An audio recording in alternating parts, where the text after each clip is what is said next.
Olá pessoal, tudo bem? A aula de hoje, uma aula bastante importante também sobre processo do trabalho. Vamos falar um pouquinho sobre provas, conceito, princípios, algumas súmulas referentes à prova no processo do trabalho, inversão do ano de prova, para nas próximas aulas darmos continuidade aos meios de prova. Então, primeira questão importante aqui agora é falar um pouquinho do conceito de prova. Prova nada mais é do que o meio utilizado para demonstração no processo da veracidade de fatos controvertidos, ou seja, tudo que for controvertido no processo, as partes deverão provar para conseguir a sua pretensão jurisdicional. Alguns princípios importantes que envolvem a matéria provas no processo do trabalho. Primeiro princípio que queria falar para vocês é o princípio da necessidade da prova. Esse princípio, segundo o qual os fatos narrados pela parte nos autos devem ser comprovados, ou seja, o que uma parte arguir, ela deverá fazer o possível para conseguir provar todos os seus argumentos, todas as suas arguições. Lembramos também um outro princípio importante, que é o princípio da unidade da prova. A prova deve ser apreciada como um todo por esse princípio, ou seja, pelo princípio da unidade, nós devemos apreciar a prova como um todo, como uma coisa só. Não temos aqui a diferença de provas, hierarquia entre as provas. Nós devemos aqui, dentro do processo, analisar as provas documentais, as provas testemunhais, as provas periciais, e como um todo o juízo vai tentar dar a decisão que ele entende mais justa e mais adequada. Um outro princípio importante também, princípio da lealdade da prova ou princípio da probidade da prova. Por esse princípio, gente, as provas devem ser produzidas com ética e lealdade, não sendo admitidas nos processos trabalhistas também, nos termos da Constituição Federal, nenhuma prova obtida por meio ilícito. Então, tudo que vocês tiverem em direito constitucional, que fala da licitude da prova, das provas ilícitas, teremos aqui aplicação também no processo do trabalho. Lembrando, é claro, que a nossa Constituição Federal é basilar aqui nessas questões que envolvem contraditório, ampla defesa e também que envolve aqui as provas. Então, é importante destacar o princípio da lealdade ou probidade, onde as provas deverão ser sempre obtidas por meios lícitos por todas as partes do processo. Igualdade de oportunidades, o princípio da igualdade de oportunidade. Por esse princípio, gente, é claro, as partes deverão ter também um tratamento igualitário para a produção de provas. Ou seja, ambas as partes, reclamante e reclamado, autor e réu, todos têm aqui a igualdade de oportunidades para produzir as provas que entendem adequadas e pertinentes ao seu interesse naquela ação. E outro princípio aqui importante destacar também, a questão da igualdade de oportunidades, a oportunidade da prova. Lembra que a prova também deverá ser produzida no momento oportuno no processo e sob pena de preclusão. Então, assim, nós temos duas questões para falar. Primeiro, a igualdade de oportunidades, né, que as partes deverão ter um tratamento igualitário na produção da prova, e também lembrar o princípio da oportunidade, do momento adequado, aonde a parte deverá produzir a prova naquele momento oportuno, sob pena de preclusão. Lembra, gente, pelo princípio da legalidade, que as partes também estão submetidas à lei. Se temos alguma lei que trata alguma questão que envolve matéria fática ou probatória, as partes deverão seguir essa lei também. Cito como exemplo aqui a lei da interceptação telefônica, que dá um regramento aqui específico para qualquer tipo de interceptação, que deve ter um procedimento investigatório, que deve ter uma autorização judicial. Ou seja, no processo do trabalho, qualquer matéria legal que envolva realização de prova, exemplo, prova pericial, prova testemunhal, nós temos aqui o nosso regramento legal, da qual devem ser seguidos também pelo magistrado e por todas as partes. E um princípio também importantíssimo que envolve essa matéria é o princípio da imediação. Por esse princípio, gente, lembra que as provas devem ser produzidas para o juiz que é o destinatário da prova. Então, pelo princípio da imediação, o juiz é o destinatário da prova, as partes deverão produzir as provas para ele, que é quem vai julgar de acordo com seu livre convencimento, de acordo com a sua persuasão racional, que é um outro princípio importante. O juiz, de acordo com o princípio do livre convencimento ou persuasão racional, deverá julgar sempre de acordo com todo o conjunto fático probatório. Então vai analisar todas as provas como um todo e de acordo com o seu livre convencimento vai dar aqui a decisão que entende mais adequada. Não é porque a empresa levou uma testemunha e o reclamante levou 3, que essas 3 testemunhas prevalecerão sobre a única da empresa. Não, o juiz vai ter que analisar todo o conjunto fático probatório, analisar todas as provas de forma unitária, como falamos agora há pouco, e também vai ter que dar a decisão de acordo com a sua livre convicção. Tudo bem? O que é importante também destacar, gente? A questão do objeto de prova, né? O que precisa ser objeto de prova num processo trabalhista? O que precisa ser objeto de prova numa discussão judicial? Lembra, todos os fatos relevantes, pertinentes e controvertidos narrados no processo pelo autor e pelo réu, ou pelo reclamante e o reclamado na reclamação trabalhista.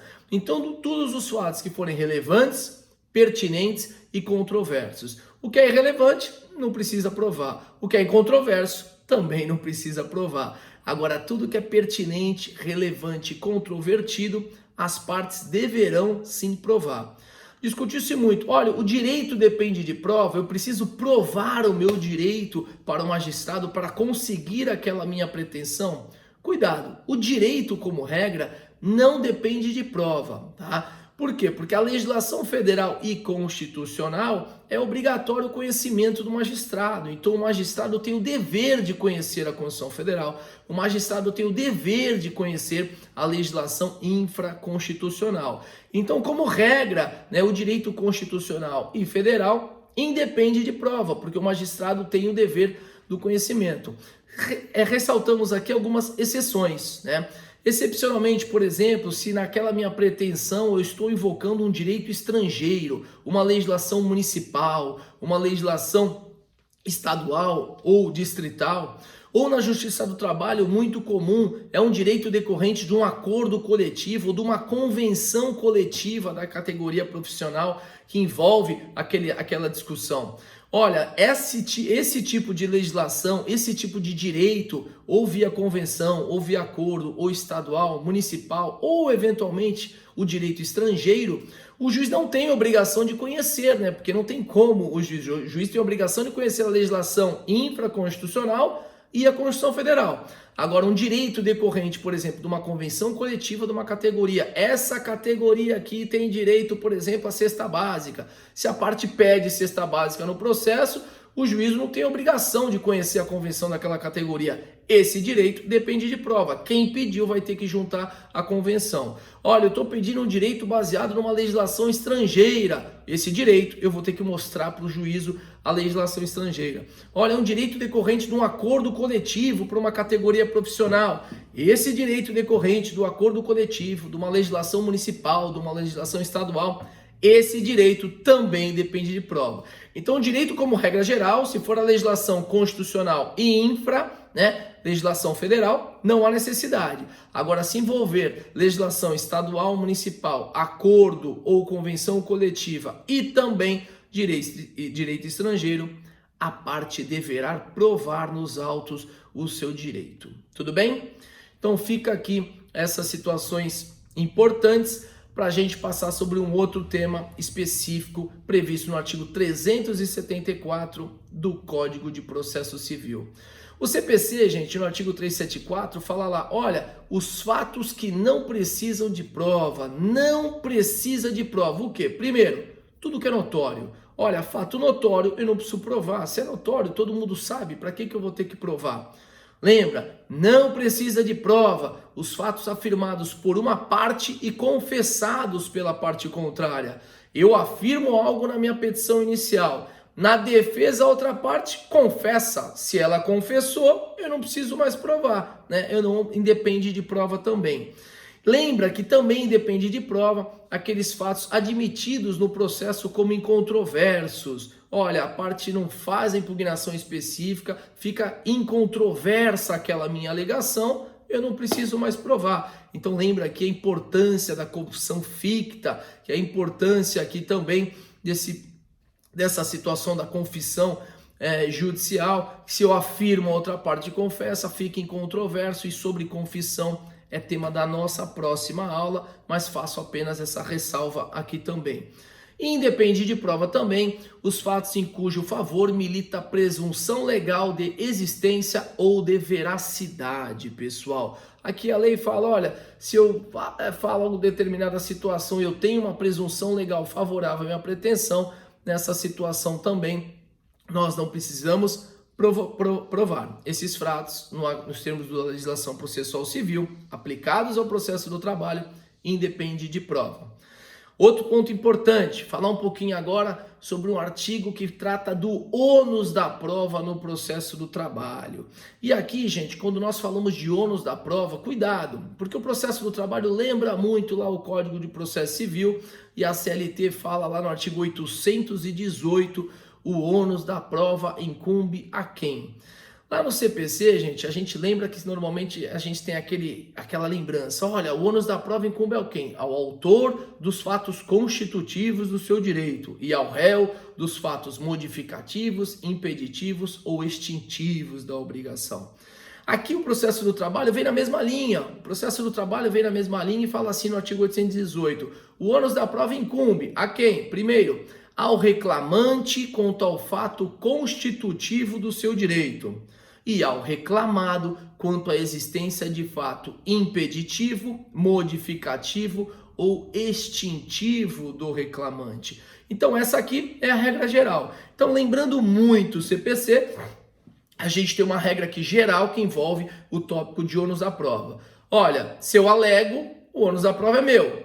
Agora, dependendo da defesa da outra parte, se aquela defesa vier com fato impeditivo, modificativo ou extintivo, inverte-se o ônus da prova. E aqui o ônus da prova passa a ser de quem arguiu esse fato impeditivo, modificativo ou extintivo. Aqui, gente, a regra é muito fácil, mas na hora do dia a dia, principalmente no processo do trabalho, como a defesa é apresentada na audiência, a audiência é una, onde vamos colher todas as provas, se possível, naquela audiência, o raciocínio do advogado, o raciocínio tem que ser muito rápido para saber o que compete a mim provar naquele processo, né? Para que eu possa comprovar naquela situação e o que compete a outra parte fazer a prova. Então eu vou dar um exemplo aqui para tentar ficar mais fácil de visualizar. Vou pegar um tópico aqui, um tema assim, horas extras, tá? Imagina só, o tópico horas extras. O reclamante vai lá e fala, eu trabalhava além de 8 horas por dia, eu tenho direito às horas extras. Tudo bem? Beleza, tranquilo. Olha, se você tem direito aqui às horas extras, você vai ter que comprovar que trabalhava além de 8 horas por dia. Esse é o fato constitutivo do pedido do reclamante. Eu trabalhava além da 8ª diária, ou seja, o reclamante tem que provar que trabalhava além da 8ª. Só que a reclamada em defesa pode chegar e falar assim, olha, ele nunca trabalhou além da 8ª diária. Ou seja, eu neguei a existência aqui, eu falei que ele nunca trabalhou, a prova é dele. Agora, e se a reclamada vem e argue, por exemplo, um fato impeditivo, modificativo ou extintivo da obrigação? Vai atrair para si o ônus da prova. Nesse tópico horas extras, eu quero dar um exemplo para vocês. Reclamante fala, eu trabalhava 10 horas por dia. Quem tem que provar que trabalhava 10 horas? O reclamante. Se vem a empresa de defesa e argue, por exemplo, um fato extintivo da obrigação, fala assim, olha, eventualmente quando fez horas extras eu paguei. Opa, então a empresa vai ter que comprovar os recibos de pagamento, senão o reclamante vai ganhar. Ela argue um fato extintivo da obrigação. Olha, um outro exemplo, como é que a empresa pode arguir um fato impeditivo ou modificativo? São várias situações possíveis. Lembra só, se porventura a empresa vem e fala assim, o reclamante não faz jus às horas extras porque ele nunca trabalhou além da 8ª. A empresa fecha às 18 e ele alega que ficava até às 20 horas. Não dá para trabalhar até às 20 porque a empresa fecha às 18. A empresa vai ter que comprovar que fechava às 18. Imagina só se a empresa vem em defesa e fala assim, olha, eventualmente quando ele saía um pouco mais tarde, além da 8ª, ele compensava no outro dia, ele chegava mais tarde também, por isso que não são devidas as horas extras. Ou seja, argue aí um acordo de compensação, um banco de horas que tem com aquele reclamante. É da empresa o ônus de comprovar o acordo de compensação de jornada, que a compensação era realizada. É da empresa o ônus de comprovar o banco de horas realizado com aquele reclamante e que as horas foram devidamente computadas no banco de horas. Então lembra que aqui, gente, quando a gente fala em ônus de prova, a regra qual é? Ao reclamante quanto ao fato constitutivo e à empresa se arguído em defesa um fato impeditivo, modificativo ou extintivo da obrigação. Citei alguns exemplos, temos algumas súmulas que vamos tratar no final da aula, mas aqui fica a dica. Na Justiça do Trabalho, a gente só sabe quando nós vamos ter que provar ou não no processo após vir a defesa, porque dependendo da matéria arguída na defesa, a prova pode ser do reclamante ou da empresa. E lembrando que tem que ter um raciocínio muito rápido, porque normalmente a petição inicial vem com 8, 10, 15 pedidos. E cada um dos pedidos, se a reclamada vai lá, a empresa vai lá e simplesmente nega, em tese seria do reclamante, né? Salvo algumas exceções, mas a regra geral é essa. Agora, se a empresa vem e argui algum tipo de fato impeditivo, modificativo ou extintivo, imediatamente teremos aqui a inversão do ônus da prova. E lembra também, gente, que tivemos um dispositivo, parágrafo 1º aqui do artigo 818, veio e trouxe uma novidade ao processo do trabalho, que deveria também aqui ser lido com muito cuidado por parte de todos nós, porque é um artigo que fala de uma situação muito importante, que é a questão da inversão do ônus da prova, gente. Por que eu falo isso? Porque a inversão do ônus da prova é um tema que lá no Código de Defesa do Consumidor sempre existiu, lá no artigo 6º, né, que fala da inversão em virtude da hipossuficiência do consumidor em relação ao fornecedor. Nós temos aqui algumas situações em que no processo civil é aplicada a inversão do ônus da prova e no processo do trabalho, por muitas vezes, alguns juízes também aplicavam a inversão do ônus da prova e essa matéria não era regulamentada na CLT. E por muitas vezes aqui ficavam até algumas críticas severas contra essa inversão por eventual abuso à Constituição Federal com relação ao contraditório e ampla defesa. Por quê? Porque normalmente o juiz, quando aplica a inversão do ônus da prova, ele dava a inversão do ônus da prova lá na sentença, na hora de julgar. Na hora de decidir, ele falava assim: inverto o ônus da prova e julgo favorável, por exemplo, à empresa. Inverto o ônus da prova e julgo favorável ao reclamante, que é o hipossuficiente. E isso traz uma coisa muito ruim ao processo civil, que nossos tribunais superiores têm rebatido muito, que é a questão do efeito surpresa. Olha, processo eu não posso ter surpresa, se nós temos uma regra, tá? Durante o processo, essa regra tem que ser sempre seguida, né? O processo tem regras a serem seguidas. E se porventura o examinador quiser inverter a regra do jogo, por exemplo, com relação à prova, ele deveria previamente fazer isso e avisar as partes para não dar uma surpresa na sentença. Imagina só, se eu tenho aqui a possibilidade de provar, eu abro mão da minha prova porque a prova não é minha, é da empresa. Daí vem lá o juiz da empresa, inverte o ônus e fala que eu deveria ter provado. Mas eu não sabia, você inverteu o ônus apenas na sentença. Para mim aqui haverá, né, uma notória agressão ao contraditório e à ampla defesa previsto na Constituição Federal. E veio a reforma trabalhista e colocou aqui um dispositivo que eu peço licença à leitura, importantíssimo, que trata da inversão. Olha a regra. Nos casos previstos em lei ou diante de peculiaridade da causa relacionadas à impossibilidade ou à excessiva dificuldade de cumprir o encargo ou a maior facilidade de obtenção de prova do fato contrário, agora vem o mais importante, gente, poderá o juiz atribuir o ônus da prova de modo diverso. Olha só, poderá o juiz atribuir o ônus da prova de modo diverso. Isso é o quê? Inverter o ônus. Continua. Desde que o faça por decisão fundamentada, caso em que deverá dar à parte a oportunidade de se desincumbir do ônus que lhe foi atribuído. Perfeito. Olha só, para não ocorrer agressão ao contraditório e ampla defesa, se o juiz achar ou quiser, ele pode inverter o ônus. Só que quando ele for inverter o ônus, ou ele quiser inverter o ônus, ele deve o quê? Avisar as partes previamente. Ou seja, a prova é do reclamante pela regra do 818, em virtude da hipossuficiência da relação, tendo em vista que é mais fácil a empresa produzir aquela prova do que o próprio reclamante, o juiz chega na audiência e fala: senhores, olha, eu vou aqui aplicar a inversão do ônus da prova. Essa prova que seria do reclamante é da empresa. Empresa, você tem o dever de provar, tá? E o advogado da empresa, a empresa vai ter a oportunidade de produzir sem ter nenhum tipo de surpresa na sentença. Porque se não provar, o juiz na sentença fatalmente julgará contrário às suas pretensões. Então, olha só, gente, é uma situação típica de inversão do ônus da prova, regulamentada no processo do trabalho, em respeito à Constituição Federal, em respeito ao contraditório ampla defesa, aonde dá o dever ao magistrado, antes de inverter, para não dar um efeito surpresa na sentença, avisar previamente as partes. Um dispositivo muito bacana que veio com a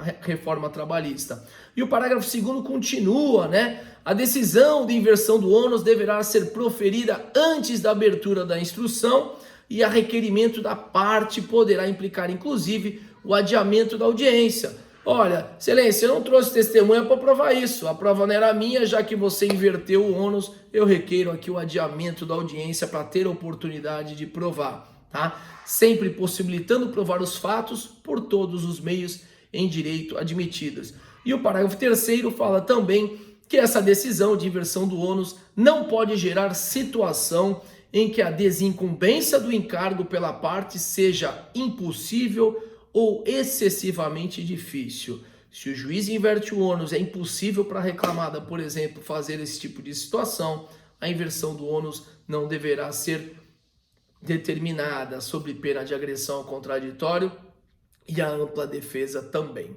Tudo bem?